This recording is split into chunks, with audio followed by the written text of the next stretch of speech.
Cordial saludo, estimado profesor, estimados compañeros y demás espectadores. Mi nombre es Nicolás Martínez, soy estudiante de Contaduría Pública y también soy estudiante de la especialización en Alta Gerencia de Empresas de la Universidad Pedagógica y Tecnológica de Colombia.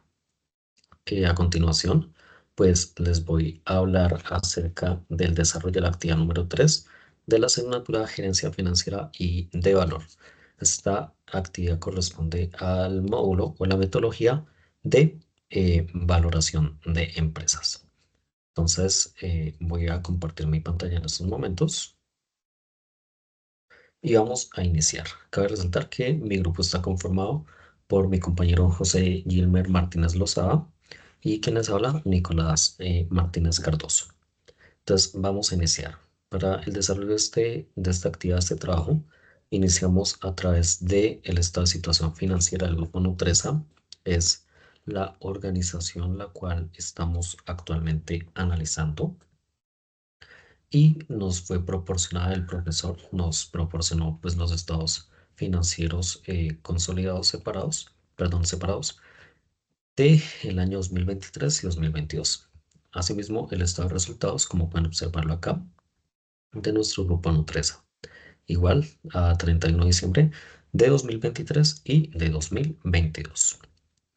Bueno, tenemos el desarrollo de la actividad. En primer lugar, teníamos el ejercicio de valoración de empresas, a través del cual tuvimos que determinar primeramente el Enterprise Valuates, o excúsame mi pésimo inglés, que es básicamente pues esta función. Para determinar el EV, tuvimos que determinar la capitalización bursátil más la deuda financiera menos el efectivo de la organización. ¿Cómo determinamos el capital bursátil, la capitalización bursátil de la empresa? A través de las acciones circulantes del grupo Nutresa y dividiéndolo en el precio de la acción. Entonces, estos datos los encontramos en nuestro histórico de información. Pudimos determinar que habían 457 millones de acciones, bueno, exactamente 457.755.869 millones de acciones circulantes para el grupo Nutresa, y que aproximadamente para el año que estamos analizando, que es 31 de diciembre de 2023, habían el precio de la acción está rondando los 129.800 pesos, según datos históricos de la Bolsa de Valores de Colombia y otras plataformas financieras como lo es el diario Portafolio. Entonces, eso nos da una capitalización bursátil de 59.416.711 pesos. Determinamos también el efectivo, que el efectivo, según la indicación que nos dio el estimado profesor, es el total de efectivo corriente, que lo podemos ver en nuestro estado de situación financiera, total de activo corriente, que son 5.781 millones de pesos. Lo observamos acá. ¿Por qué el efectivo corriente?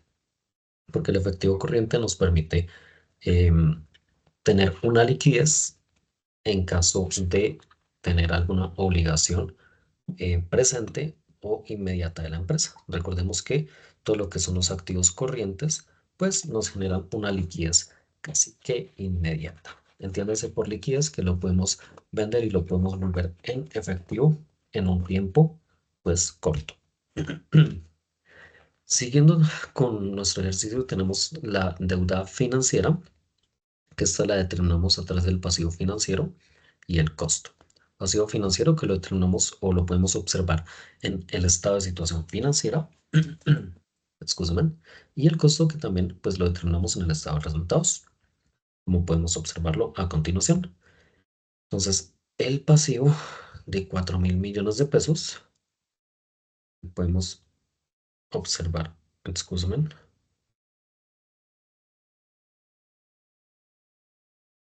acá, pasivo financiero, que lo podemos observar acá en nuestro pasivo.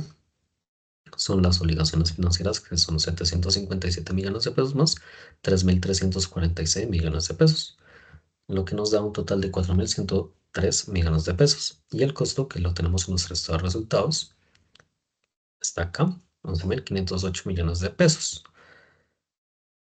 Lo podemos observar acá. El total de la deuda son 15.612.250 millones de pesos.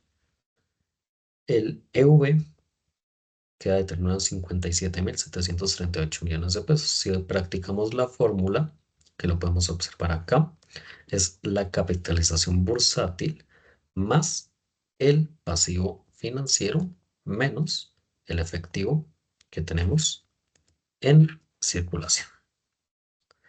Perdón, el efectivo corriente.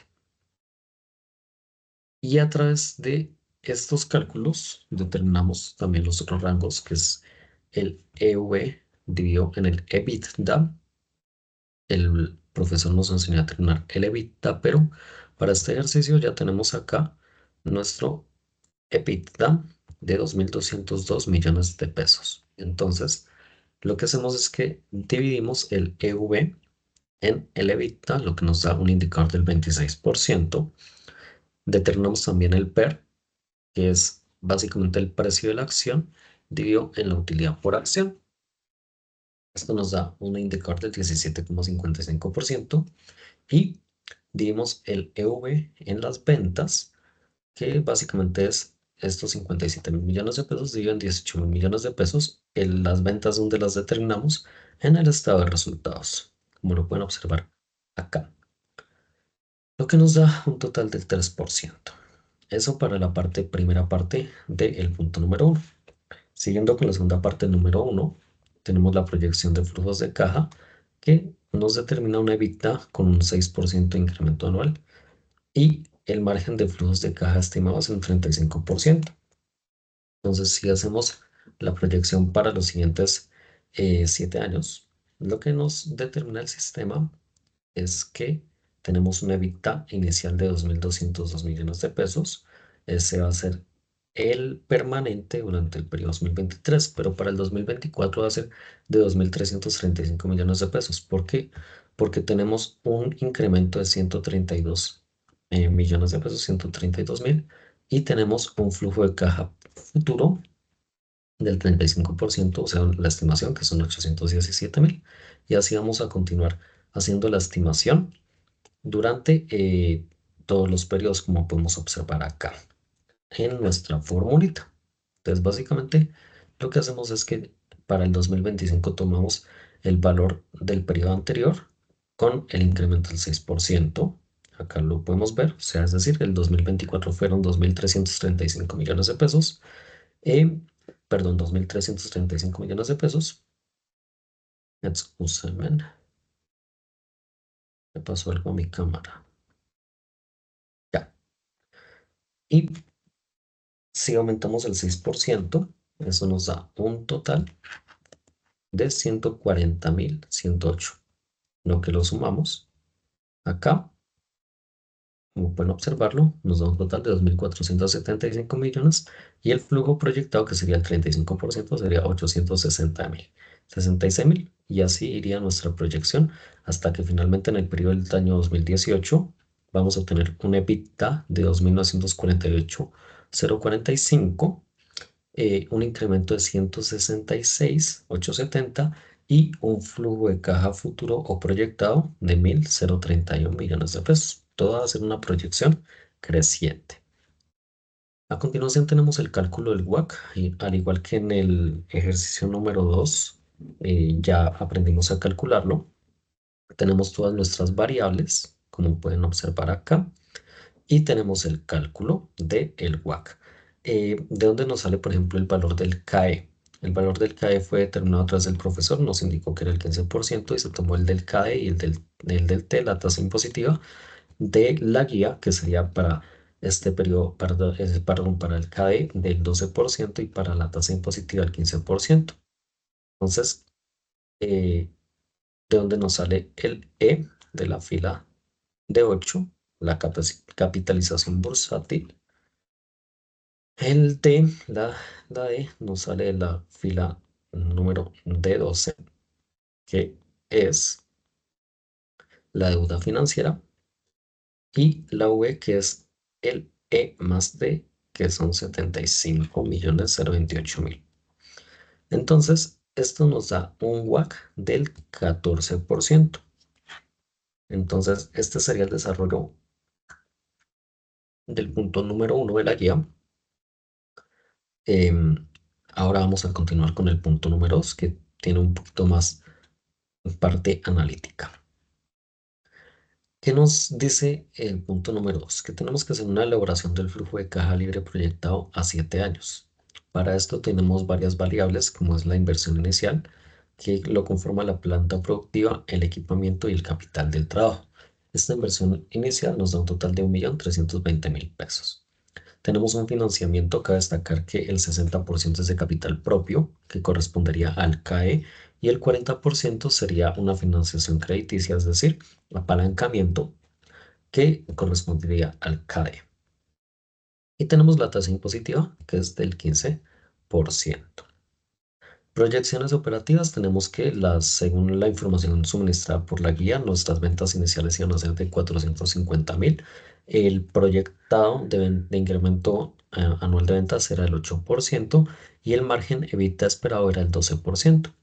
A continuación, practicamos una depreciación tipo lineal, la cual la guía fue especificada que para la planta es de 10 años y para el equipamiento de 5 años.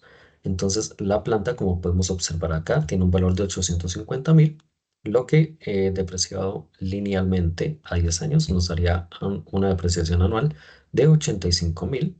Y del mismo modo para el equipamiento tenemos una inversión inicial de 320.000, lo que dividido en 5 años nos daría una depreciación anual de 64.000 al año.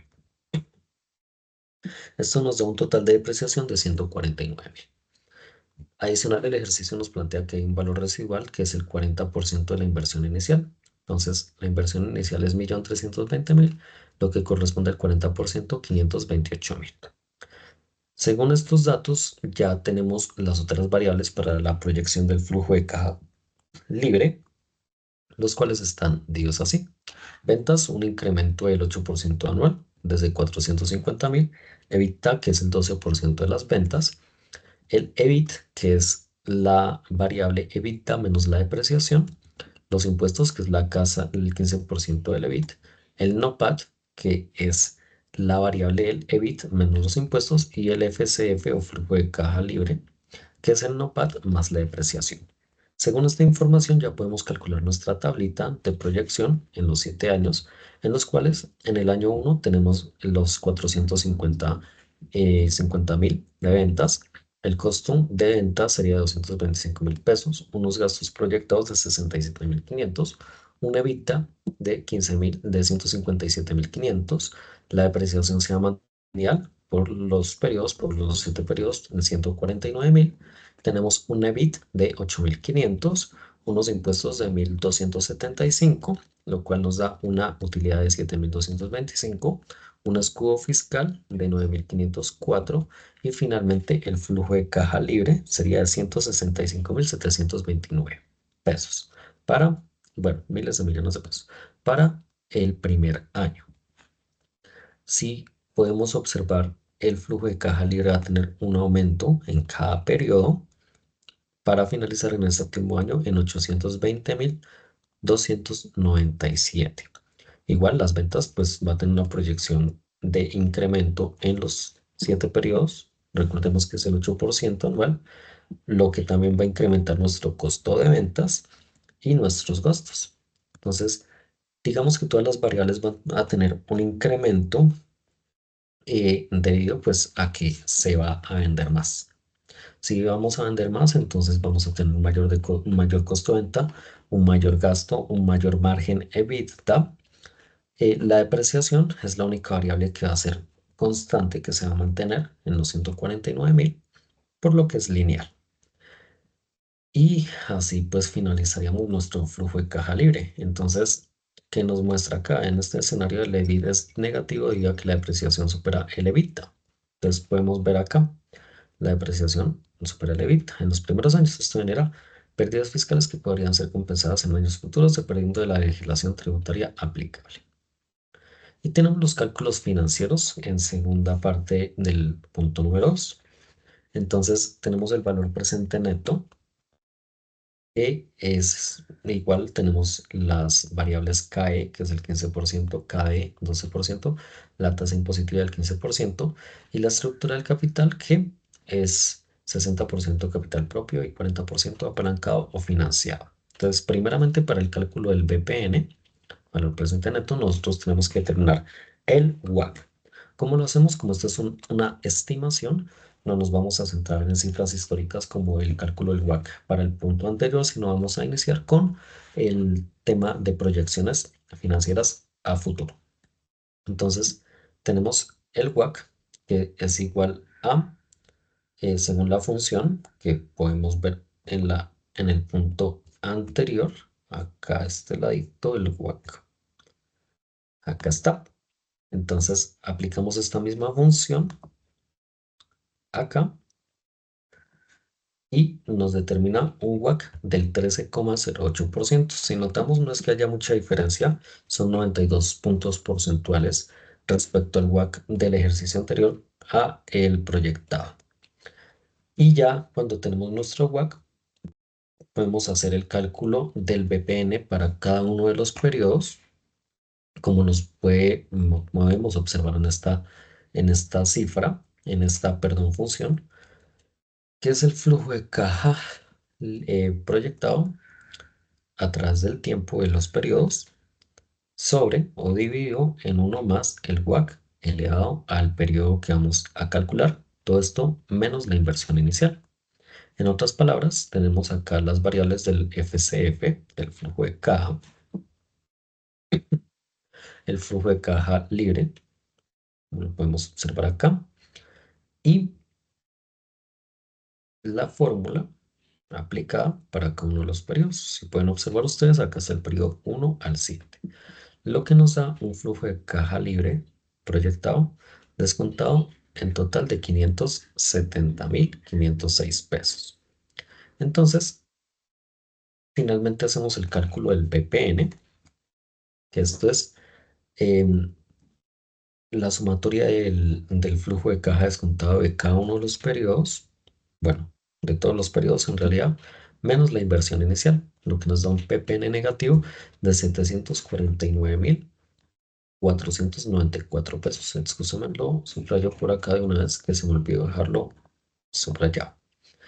Entonces, ¿qué nos dice esto? El proyecto genera un BPN negativo de menos 673.000, lo que significa que destruye el valor con el WACC actual del 13,8%. Aquí hicimos el cálculo de la TIR, la tasa interna de retorno, que es negativa. Entonces, ¿qué quiere decir esto? Que el proyecto no es rentable porque no vamos a tener una tasa interna de retorno. Si es negativa la TIR, pues no es rentable el proyecto, o por lo menos con estas variables no es financieramente sostenible. Y tenemos el periodo de recuperación descontado con el WACC del 13,8% para cada uno de los años, del 1 al 7, también con las variables del flujo de cada proyectado y un acumulado que va desde los 6.355 en el periodo 1 a los 646.312 en el séptimo periodo. Entonces, ¿qué nos dice acá? El acumulado nunca alcanza la inversión inicial de 1.320.000, incluso después de 7 años. Solo se ha recuperado 646.312 millones descontados. No es viable el proyecto. ¿Por qué? Porque estamos perdiendo prácticamente la mitad del capital inicial invertido. Y a continuación tenemos el cálculo del EVA, que acá podemos ver nuestra fórmula. El EVA es igual al NOPAT menos el capital empleado por el WACC. Entonces tenemos aquí las variables, el margen EBITDA, la apreciación anual, el impuesto o tasa impositiva, el capital empleado y el WACC. Entonces hacemos básicamente el cálculo del EBITDA, que sería este acá, 486 millones o 486.000, que corresponde a acá, excúsenme, los 486.000 es 450.000. Bueno, menos mal nos vamos dando cuenta acá. 450.000, que es el valor el primer año del retorno por el 12%, esto nos da 54.000. El EBITDA, que es básicamente el EBIT, perdón, que es el EBITDA menos la depreciación, que son 54.000, menos 149.000. Recordemos que la depreciación es constante en todos los años, nos da menos 95.000. Tenemos el NOPAT, que es igual al EBIT por 1 menos la tasa impositiva. Esto quiere decir 95.000 por 1 menos 0,15, que eso nos da 80.750. Y el cargo del capital, que es la inversión inicial por el WACC, es decir, 1.320.000 por 13,8, que nos da 172.000. Con estas variables podemos calcular el EVA, que sería básicamente, como lo mencioné, el NOPAT menos el capital empleado por el WACC. Entonces tenemos acá el NOPAT, que es 80.740.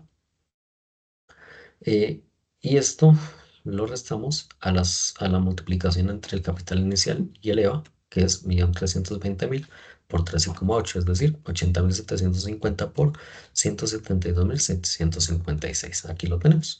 Nos da un EVA negativo de menos 253.406. Y así, ese es para el periodo 1. A continuación lo hacemos para los 7 periodos que nos están pidiendo. Como podemos ver acá, las ventas de 450.000 nos dan un EVA de menos 253.000, y las ventas de 714.000 para el séptimo periodo nos da un EVA negativo de 226.000. Si bien el EVA va disminuyendo, pues no es nada bueno. El EVA es negativo en todos los años, lo cual indica que el proyecto destruye el valor económico. Esto concuerda con el resultado del BPN y la TIR negativa. El retorno generado no cubre el costo del capital invertido. Finalmente tenemos los análisis de sensibilidad. Análisis número 1, variaciones en el tipo de cambio, más 10% y menos 10%. Dado que el proyecto es de expansión internacional, las ventas se proyectan en dólares estadounidenses y luego se convierten a pesos colombianos utilizando la tasa representativa del mercado, la TRM, según el Banco de la República. La TRM promedio para el 2024 fue aproximadamente 4.997 pesos por dólar. Entonces tenemos los siguientes escenarios y haciendo esta claridad. Apreciación del peso colombiano con la tasa representativa del mercado menos 10%. El peso colombiano sería de 3.687 pesos. La tasa representativa del mercado base sería de 4.097 pesos dividido por un dólar. Y la depreciación del peso sería la tasa representativa del mercado más el 10%, sería 4.507 pesos por dólar. Esto tendría un impacto. Una apreciación del peso reduce los ingresos en Colombia al invertir desde Estados Unidos, disminuyendo los flujos de caja y por ende el valor presente de neto o BPN. Por el contrario, una depreciación del peso colombiano aumenta los ingresos en Colombia, mejorando los flujos del caja y el valor presente neto. Entonces, ¿qué quiere decir esto? Si nuestra, si nuestra apreciación respecto a la tasa representativa del mercado eh, reduce los ingresos al convertirlos desde Estados Unidos, disminuye los flujos de caja y por ende el valor presente neto. Ahora, en el segundo escenario, los cambios en las tasas de interés, más o menos el 2%. Acá nos dice que el proyecto se financia un 60% con capital propio y un 40% con deuda. La tasa impositiva es el 15%. Entonces, en escenarios, si la disminución de las tasas es del 2%, es decir, que el CAE nos queda en un 13% y el CAE en un 10%. La tasa base, acá la tenemos 15% y 12%, y si las tasas aumentan, el CAE aumenta en un 17% y el CAE a un 14%. Entonces, para el cálculo del WACC, tendríamos estas variables. Acá, como pueden ver, este cálculo. Y con una tasa base del 13,08%, si disminuye la tasa del WACC un 11,08 o por el contrario aumenta un 15,08. Entonces acá nos dice que el aumento en las tasas de interés eleva el WACC. Igual reduce el BP en el proyecto y hay una disminución de las tasas reduce el WACC, aumentando el BPN. A continuación tenemos las fluctuaciones en el margen EBITDA. igual, si incrementa o disminuye un 2%, excúsame. Entonces, el margen evita, si disminuye un 2%, queda en 10%. El base es un 12% y el aumento en estos 2 puntos porcentuales sería un 14%. ¿Qué impacto tendría el evita? Si disminuye un 2%, reduce el evita y el EBIT. Disminuye el NOPAT y el EVA, lo que resulta en un BPN más bajo, valor presente neto. Por el contrario, si el margen evita aumenta, pues obviamente aumenta el evita, el EBIT, incrementa el NOPAT y el EVA y mejora el valor presente neto de la empresa. En conclusión, el tipo de cambio es una depreciación. En una depreciación del peso colombiano mejora los ingresos en Colombia para pesos colombianos y el valor presente neto. Una apreciación tiene efecto contrario. Con las tasas de interés lo mismo. Un aumento en las tasas eleva el WACC y reduce el valor presente neto. Una disminución en las tasas reduce el WACC y mejora el valor presente neto. Y en el margen EBITDA, un margen más alto mejora la rentabilidad del proyecto, aumentando el BPN.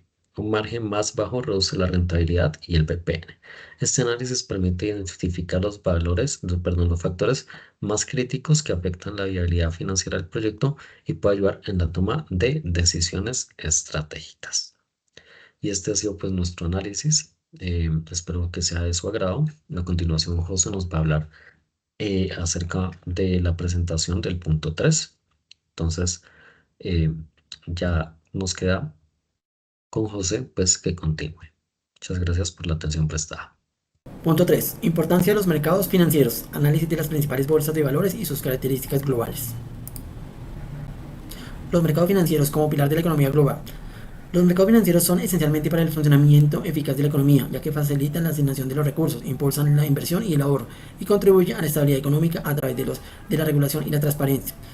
También los mercados financieros son espacios físicos y virtuales donde se intercambian activos financieros como acciones, bonos, divisas y derivados. Su función principal es la de canalizar el ahorro hacia la inversión, facilitando el encuentro entre oferentes y demanda de capital.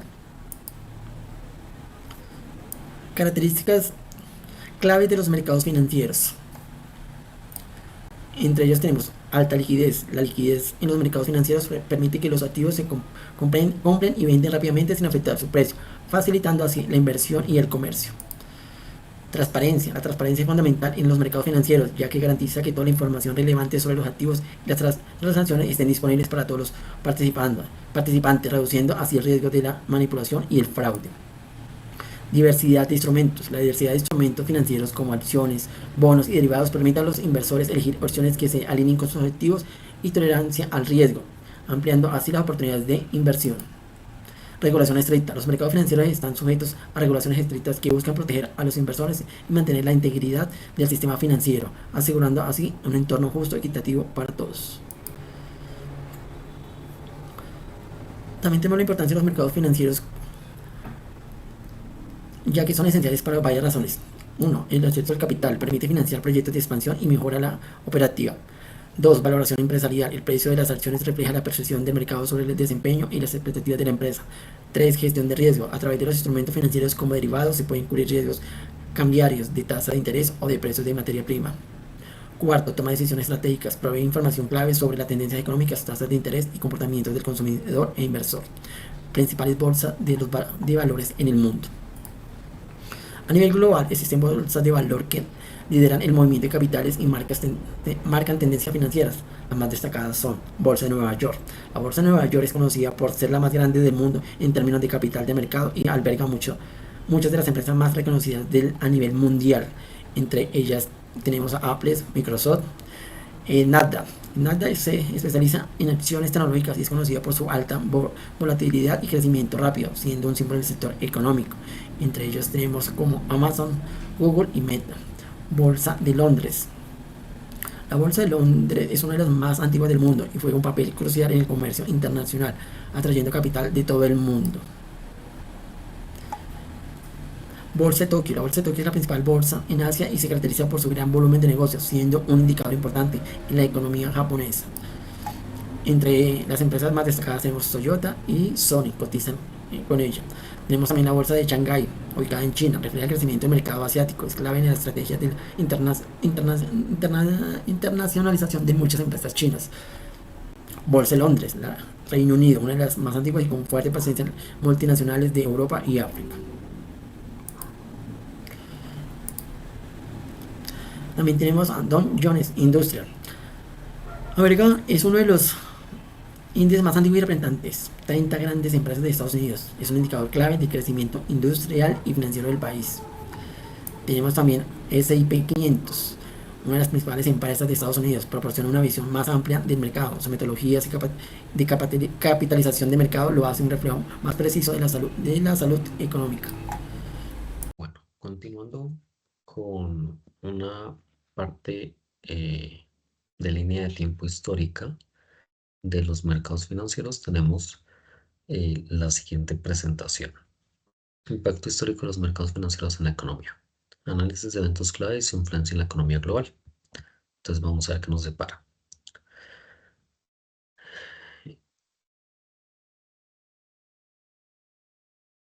En 1929 tenemos la Gran Depresión. Comenzó con el colapso de la Bolsa de Nueva York, llevando a cabo una crisis económica global. Para 1987 tenemos el Lunes Negro, una caída dramática en el mercado de valores que provocó cambios en la regulación financiera. Para los años 2000 ya, a inicio de milenio, tuvimos la burbuja de las .com que estalló afectando a empresas tecnológicas y llevando a cabo una recesión. Recordemos que había pues cierto pánico financiero porque no se sabía si en 1999 a las 11:59 los relojes iban a pasar a las 12 del 1 de enero del 2000 o se iban a retroceder a el 1900. Es algo curioso, pero sí pasó en esa época, en los 2000.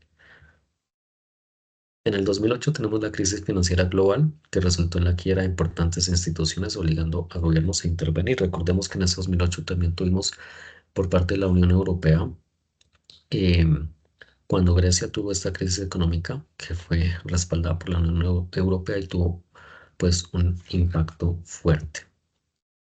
Y para el 2020, pues como ya lo tenemos todos en nuestras memorias, tristemente un episodio triste no solo por las crisis económicas, sino por la cantidad de personas que fallecieron, que perdieron la vida a causa de esta pandemia, el COVID-19, que tuvo impacto inmediato en los mercados, generando volatilidad y cambios en las políticas económicas.